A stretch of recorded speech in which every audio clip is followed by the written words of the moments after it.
Hello and welcome to climbingarborist.com. So today I'm going to talk about the Petzl EJECT. The Petzl EJECT is a recently launched product from Petzl, and it is a friction saver. So it can be used in both moving rope systems and stationary rope systems. So friction savers have been around for a long time, and Petzl have actually gone in a slightly different direction and kind of re-engineered the friction saver.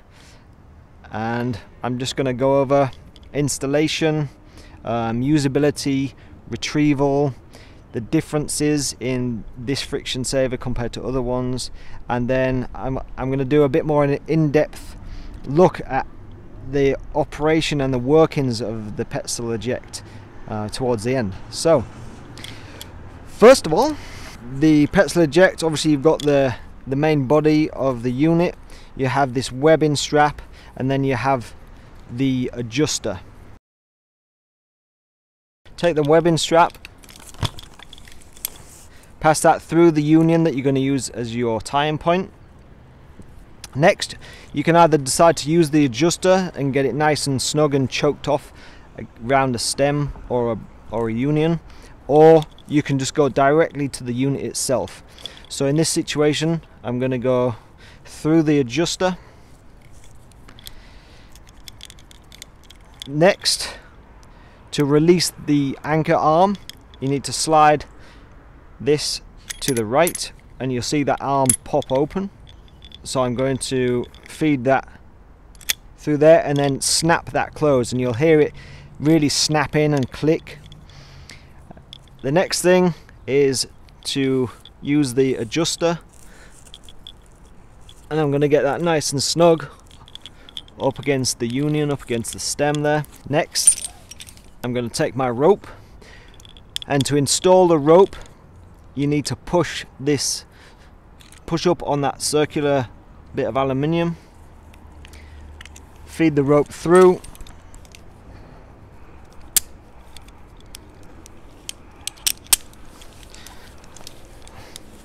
and then load the system. So loosen off your lanyard, load the system, and then you know that's properly connected, and that is the installation complete. So that is for a moving rope system. For a stationary rope system,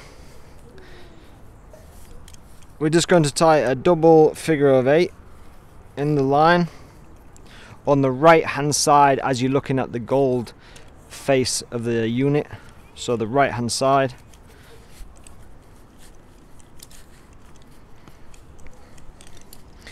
And then we're going to pop a carabiner through the eye, and basically, much like if you're using a traditional ring and ring cambium saver, friction saver, it's just going to push up against the side of the unit and it's going to just jam the rope against the side. There's no way that knot is ever working its way through there, and then you just got the carabiner on there for an additional safety measure.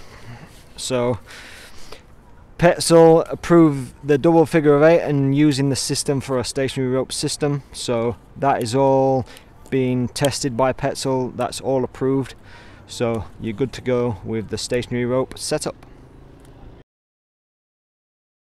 So for retrieval, Petzl provide this retrieval ball, and it might look a little different from what you're used to, mainly because it has this eye in the end of it, and also because the throw line that's attached to it is longer than what you'll usually find on a throw ball or retrieval ball. Girth hitch it through the eye,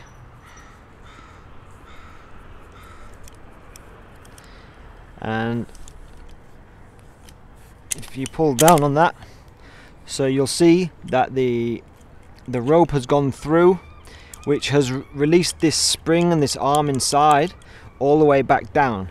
And now when it catches on the ball pushes, if you see that circular piece of aluminium, it pushes it over, which releases the arm on top, and then it just pops out. As that's coming down, you know, the webbing will slip out of the adjuster, and hey presto, you've retrieved your system. let's go over the retrieval options. So first of all, this unit, when it retrieves, can come down with an absolute crash. It comes out so fast, especially if it's high in the canopy, and because it's got an efficient pulley on it, once the rope gets about halfway up the canopy, the weight of the rope just kind of pulls it through and it whips around super fast and it comes down crashing down. So if it were me, and when I use this unit personally, I'm gonna retrieve it every time with a throw line or with a different rope, or do some kind of controlled retrieval, because you know, this unit, it's not just a ring and ring where, you know, I think naturally a lot of us would just think, oh, it's just 2 rings, there's not any mechanisms there, and we're happy just to let it come kind of crashing through the tree. Obviously you never want it onto the concrete or anything, but this system, because it retrieves so like aggressively, even coming down and hitting on other limbs, like I don't feel comfortable with that. But the good thing about it is there are a bunch of different retrieval options, and you can do some really nice controlled retrievals.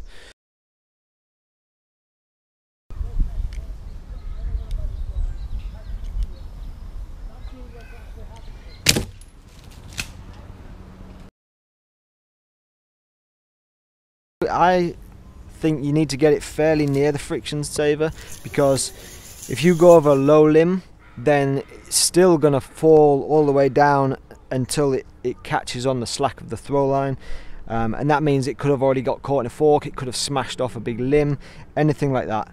It could even hit the ground before it catches on the throw line. So but you don't have to be too accurate, you just throw your throw line anywhere high in the canopy and you'll be good for retrieval. Tie on the throw line to the retrieval ball. I'm just going to use a clove hitch.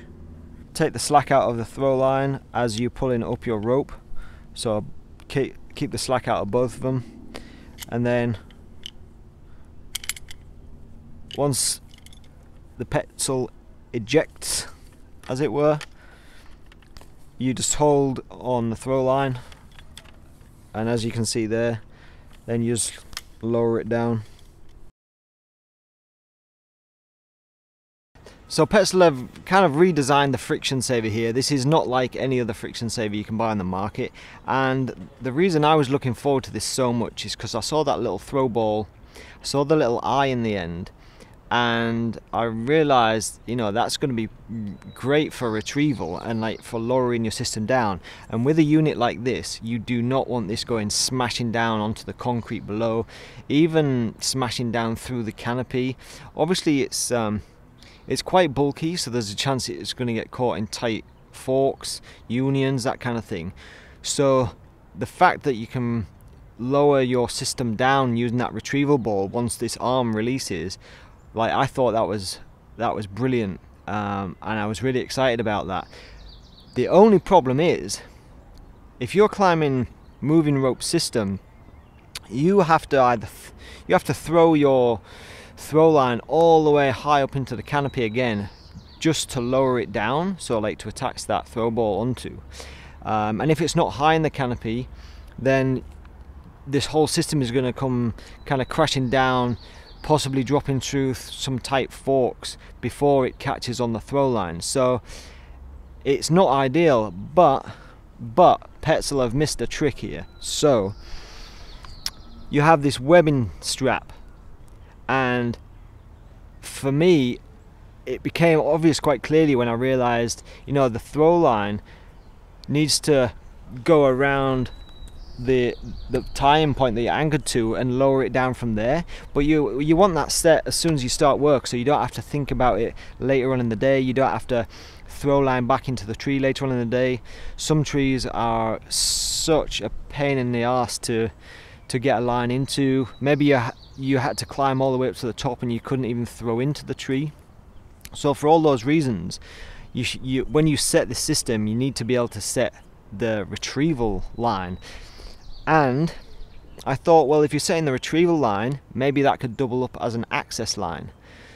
So what I thought you could do and this is going to be a very easy modification for Petzl to make for future sales of this device, is that you currently have one eye on this webbing strap. All you need to do is have two eyes on this webbing strap. So you would tighten up the system, it would be on one eye, and then you would have one eye above the adjuster, and you can actually do it. You can actually do it with just the single eye. Now I'm not sure how Petzl would look at this, and I'm not sure how they would view climbing on this for like an access line, because it hasn't been tested. They haven't. I haven't spoken to them about this, so this is not an option yet for an access line, but this is a great option for a retrieval line. And if they do later approve it, then you could have it as an access line if you needed to ascend back up the tree. It's another option, and the more options we have in tree climbing, the better. So at the moment, this is an option for retrieval. So you can either use, a climbing rope, just a thin rope, or throw line. Although throw line in the tree while you're working could get tangled a lot easier on things. So to show you how this would work, you would attach that beyond the adjuster into there, and then what I'm saying is the better option would be if there was another pocket, an open pocket that you could attach it further up, and then more of this would hang below the adjuster, but it still works in this configuration. So if you then go to retrieve your system, pop, that comes out, and this is now the line to lower your system on. So hopefully Petzl will make this with two pockets. They'll do some testing, see if you can climb on it for an access line, and hey presto, this is my dream friction saver.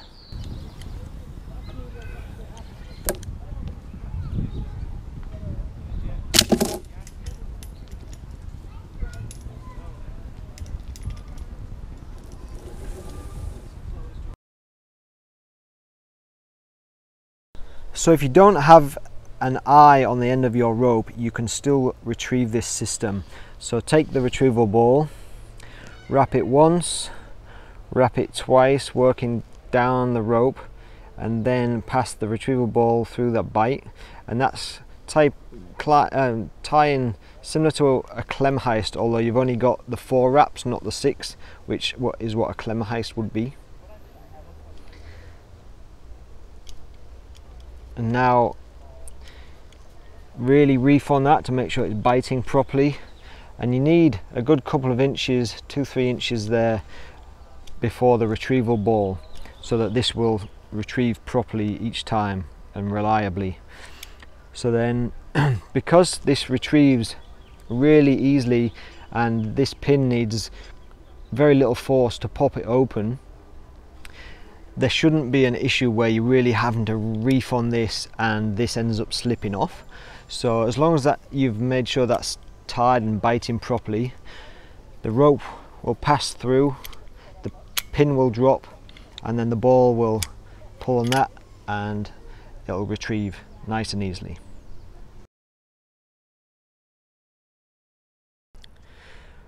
Retrieval of the Petzl EJECT when you're climbing on a stationary rope system is actually even easier. It's better because you can preset your lines with a different, with a branch in between. So what I mean by that is, when you get to your time point, you set your system. Because you're only climbing on one leg of line, all you have to do is make sure there's like one branch in between the 2 legs of line near the top. And when you're climbing stationary rope, you're often, redirecting through the canopy anyway and going over different limbs. So it's almost always the case that the 2 legs of line are not going to be going, the exact same path down to the ground. There's going to be branches in between, and if that's the case, then you don't have to do any kind of setting at the end, you can just tie on the throw ball, and you see here, so if this is my tying point, the next branch down from my tying point, I've set one leg of line over, and then the tail is going down here. So I'm climbing on this end, I come to retrieve, I tie the throw ball on, and that's going to eject that, come down, and then the throw line is going to catch on that branch, and you can lower down your system. So doing it on a stationary rope system is way easier because there's no setting of anything at the end. It's already preset during your climb, just because of the way that the legs of line fall down the canopy.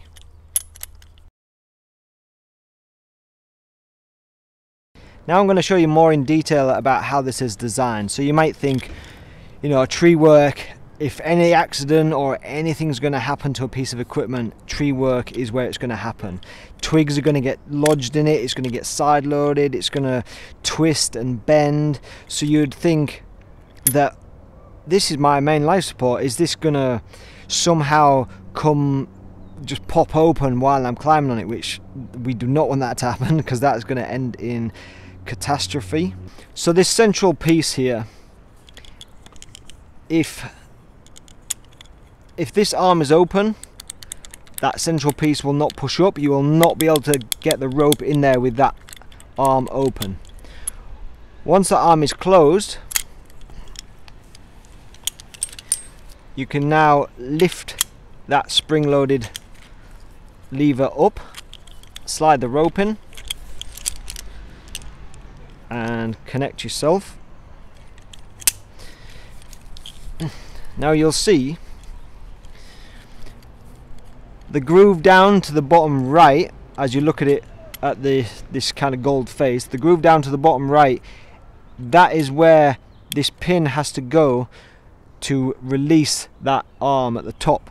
Now if there's a rope in there, it's just not possible for this to drop down and then slide into that groove to the right. So as long as there's a rope in there, there is no chance that this arm at the top can come open, because if you imagine you've got this round pin here, it's connected to a piece that goes up into here, and then it's all one piece. This pin is connected directly to all of this, so that pin has to move to the right in order for the arm to open. Now that pin can't move to the right if this doesn't move to the right, because it's all one piece. So only when this piece slides to the right will that pin slide to the right and the arm flip open. So you'll see here, once that drops down, once the rope is out, it drops down, and then the retrieval ball will push on the arm from the inside, which you'll see pushes over to the right, and then the arm flicks open and then it comes out of the webbing strap. So that's basically how it functions. If you buy this unit, you need to actually play with it a little bit first before you take it out into a work environment. One, just to get comfortable with it. Two, to see if your ropes retrieve. You need to test the retrieval a few times over and over again, just to become familiar with it, because you know it's different from your traditional friction saver, and it works differently, and you might get caught out. So you really just need to test your ropes in it first, so especially if you have spliced eyes. So here I've got Teffelberger with what they call the slice.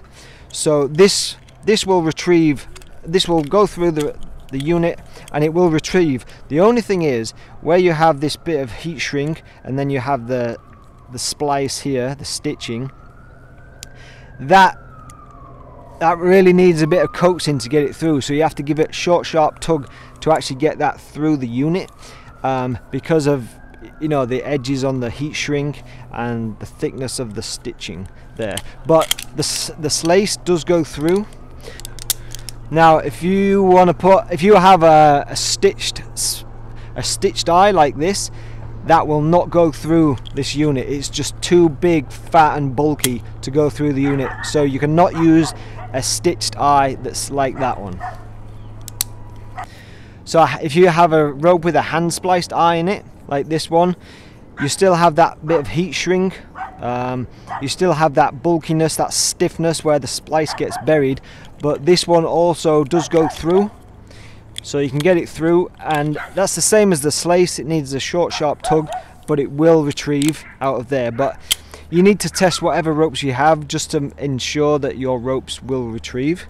But obviously the easiest rope to retrieve is the Petzl flow rope, or it's the same as the Uncontrolled EJECT rope, because the splice is really nice and thin, the eye is flat, you don't have that big chunky heat shrink on the end, so that retrieves the nicest of them all. And obviously being a Petzl product, with the Petzl rope, the Petzl EJECT, that one retrieves so super smooth.